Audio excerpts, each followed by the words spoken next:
জমকালো আয়োজনে Satkhira residential model school and কলেজে অনুষ্ঠিত হয়ে গেল ঐতিহ্যবাহী পিঠা উৎসব।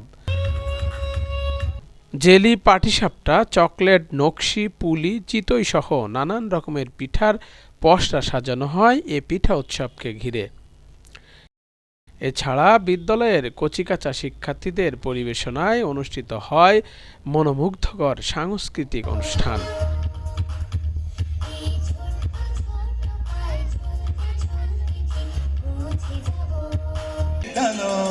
এখানে সভ্যতারই ফুল ফোটানো হয়।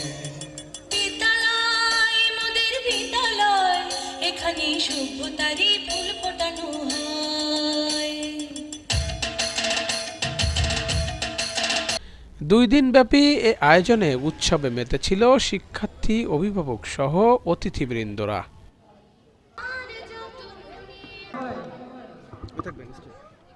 Satkhira residential model school and কলেজের পিঠা উৎসবে। এটা আমার স্কুল, আমি এখানে ডিজিটাল মার্কেটার, পাশাপাশি হচ্ছে আমি একজন উদ্যোক্তা। আর উদ্যোক্তা জায়গা থেকে আমার আজকে স্টল দেওয়া। তো আমার স্টলে আপনারা পাচ্ছেন আমার বানানো হোমমেড বিভিন্ন ফ্লেভারের কেক, পাশাপাশি আছে রসের পিঠা, পুলির পিঠা, পুলি পিঠা, ঝাল পুলি আছে, আমার কাছে টুসু পিঠা আছে। আর আমার কাছে মেনলি ভাইরাল যে আইটেমটা মানে অথেন্টিক রসের পিঠা। পিঠা উৎসবটা হচ্ছে আমাদের বাঙালির ঐতিহ্য। শীতকাল মানেই পিঠার ঘরে ঘরে পিঠা, পিঠার আমেজ। তো সেটাই আমরা একেবারে শীতের শুরুতে আমাদের স্কুলের পক্ষ থেকে শুরু করেছি আমাদের বাচ্চাদের নিয়ে। তো আশা করছি আমরা ভালো পারফর্ম করতে পারবো। তো যারা যারা বাসায় আছেন এখনও দেখার জন্য চলে আসেন, লাইভ সরাসরি এখানে দেখানো হচ্ছে। আর যারা দূর থেকে দেখছেন তারা অবশ্যই আমাদের স্কুলটাকে একবার ভিজিট করে যাবেন, আমাদের স্কুল সম্পর্কে জানা হয়ে গেল। তো এতটুকুই।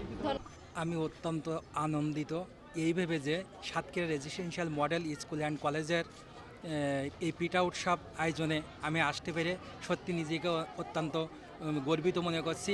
কারণ Satkhira residential model school and college এত সুন্দর একটি আয়োজন করেছেন। তাই আমি সবাইকে বলবো যে আপনারা অন্য অভিভাবক যারা আছেন এবং আপনারা সবাই মিলে এই পিঠা উৎসবকে সুন্দরভাবে সার্থক করে তোলার জন্য আপনাদেরকে অনুরোধ করছি। এই যে পিঠা উৎসবে আসলাম, খুবই ভালো লাগতেছে। এখানের পরিবেশটা অনেক সুন্দর, ছোট ছোট ক্ষুদে বাচ্চারা অনুষ্ঠান করতেছে, পারফর্ম করতেছে, অনেক ভালো লাগতেছে। এখানে এসে নতুন নতুন পিঠার আইটেম দেখলাম। এই যে নকশি পিঠা, দুধ পাকন পিঠা, হৃদয়চরণ পিঠা, আমি অনেক কিছু পিঠার নামও জানি না। যে নতুন নতুন পিঠাগুলো দেখলাম এবং খেলাম, বাচ্চার জন্য কিনছি, এই আর কি। অনেক ভালো লাগতেছে। সন্ধ্যাবেলা আমাদের অনুষ্ঠান আছে, আমি গাইবো, আপনারা সবাই দেখবেন আমার গান। আমি কিন্তু শিল্পী না, তারপরেও গাইবো। অনুষ্ঠানে অনেক ভালো লাগতেছে, আপনারা সবাই আসবেন, আমন্ত্রণ আপনাদেরকে।